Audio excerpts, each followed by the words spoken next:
Well, here we are, Pirates of the Caribbean. Dead Men Tell No Tales. The spoiler version. If you have not seen the movie and you wish to do so, stop the video now and watch the non spoiler. Otherwise, keep on going. As I stated, the movie is. It's good. It's actually a good movie, but I'm just kind of sick of Pirates of the Caribbean already. I like Jack Sparrow, I like Johnny Depp in the film, but I feel like even he's kind of giving up on it. The movie starts off with a young Henry Turner, son of Will Turner, and he's looking for his father out in the ocean by trying to drown himself. Fortunately, the Flying Dutchman was right there with a scabies covered Will Turner, now cursed, telling him that he cannot be with his son and brings him back. Cut to 9 years later. Henry is grown up working as a royal guard, and his ship is being attacked by the villain of the movie, Captain Salazar, because they had entered in the quadrant of the Devil's Triangle. The crew is killed except for Henry because, as the villain of the movie states, after explaining to Henry why he's doing what he's doing and he needs a messenger to find Jack Sparrow, he tells Henry, "Dead men tell no tales," after telling Henry tale of himself. Then we roll credits, because that's one thing that they do, roll credits right after saying the line. And we cut to a small little town where they're about to open up the new bank, and we see Jack Sparrow asleep in the safe. And this is all an elaborate ruse so Jack Sparrow and his new crew can steal the vault. And as they're trying to pull the vault with some kind of apparatus and horse and carriage, they somehow end up pulling the entire bank with it. So the entire bank is being pulled through town. Jack Sparrow, being Jack Sparrow and flopping all around, comes across this young girl named Karina Smith. She is an intelligent girl who is really into astronomy, and of course at that time, women who put any thought into anything, they were accused of witchcraft. Of course, Jack Sparrow and Karina gets captured, about to be hanged, and Jack Sparrow put into the gallows, and all the pirates show up. And in a moment of confusion, Jack Sparrow is flipping around with the gallows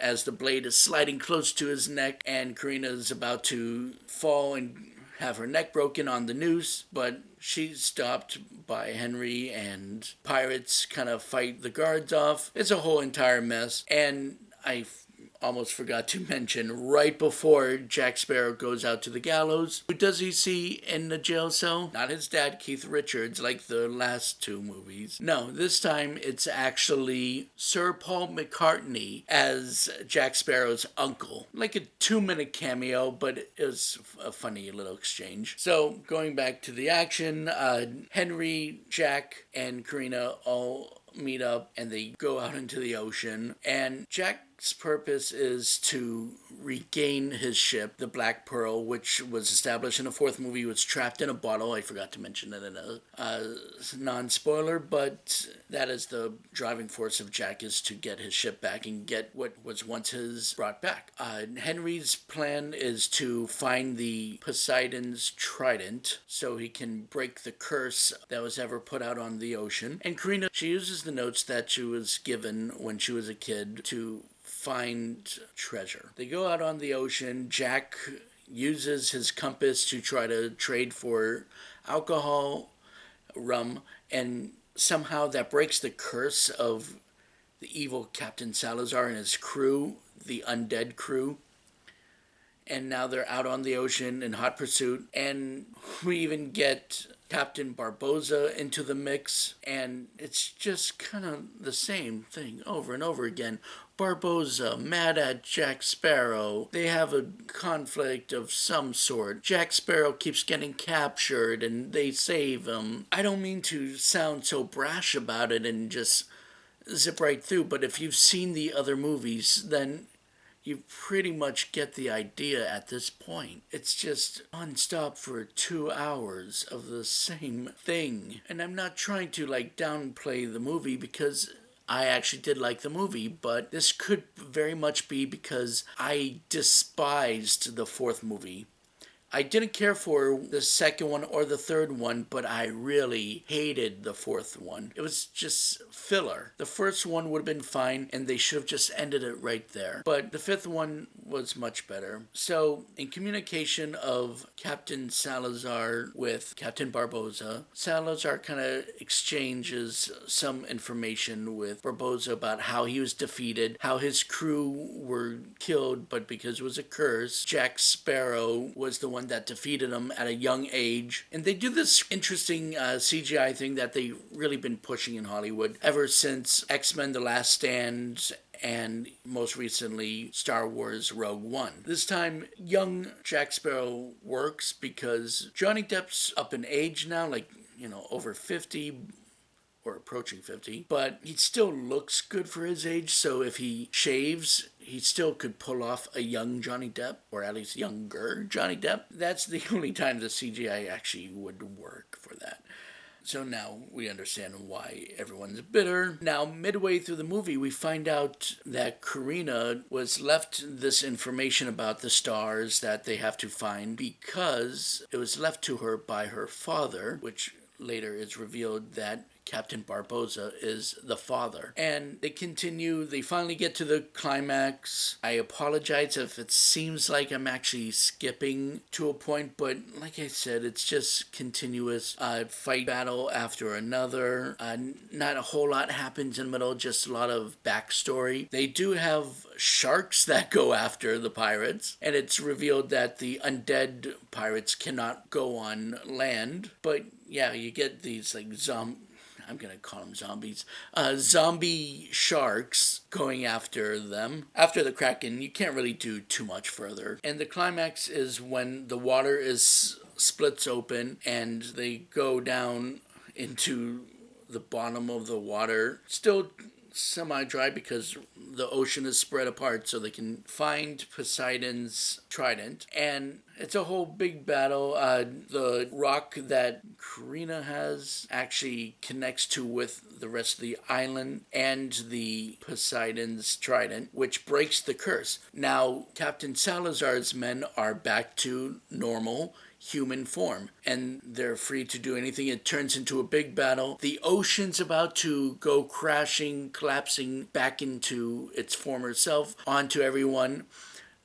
The pirates come fighting. They're climbing up on the anchor as they're trying to escape. And in the final battle, in a self-sacrificing move, Captain Barboza falls towards Salazar and they both drown. And you're supposed to feel bad for Barboza. And I guess, yes, okay, feel bad for the villain from the previous movies, but, he has a kid, so now we gotta feel bad for him. But that's it, though. He was the bad guy in the first movie. Not necessarily the main villain of the other movies, but he was still an obstacle. After seeing Barboza already dead once, and then comes back and dies again, don't really have too much sympathy from me. Except for now that he knows he has a daughter and Karina knows she has a father, I guess I feel bad for that. Everything's all said and well. The way that Jack Sparrow gets his ship back in order to have that final climax was by Barboza simply breaking the bottle open and releasing the Black Pearl, and the Black Pearl grows. I feel like that could have been resolved in the fourth movie, but they had to stretch it out so we can get a fifth movie. Everything works out.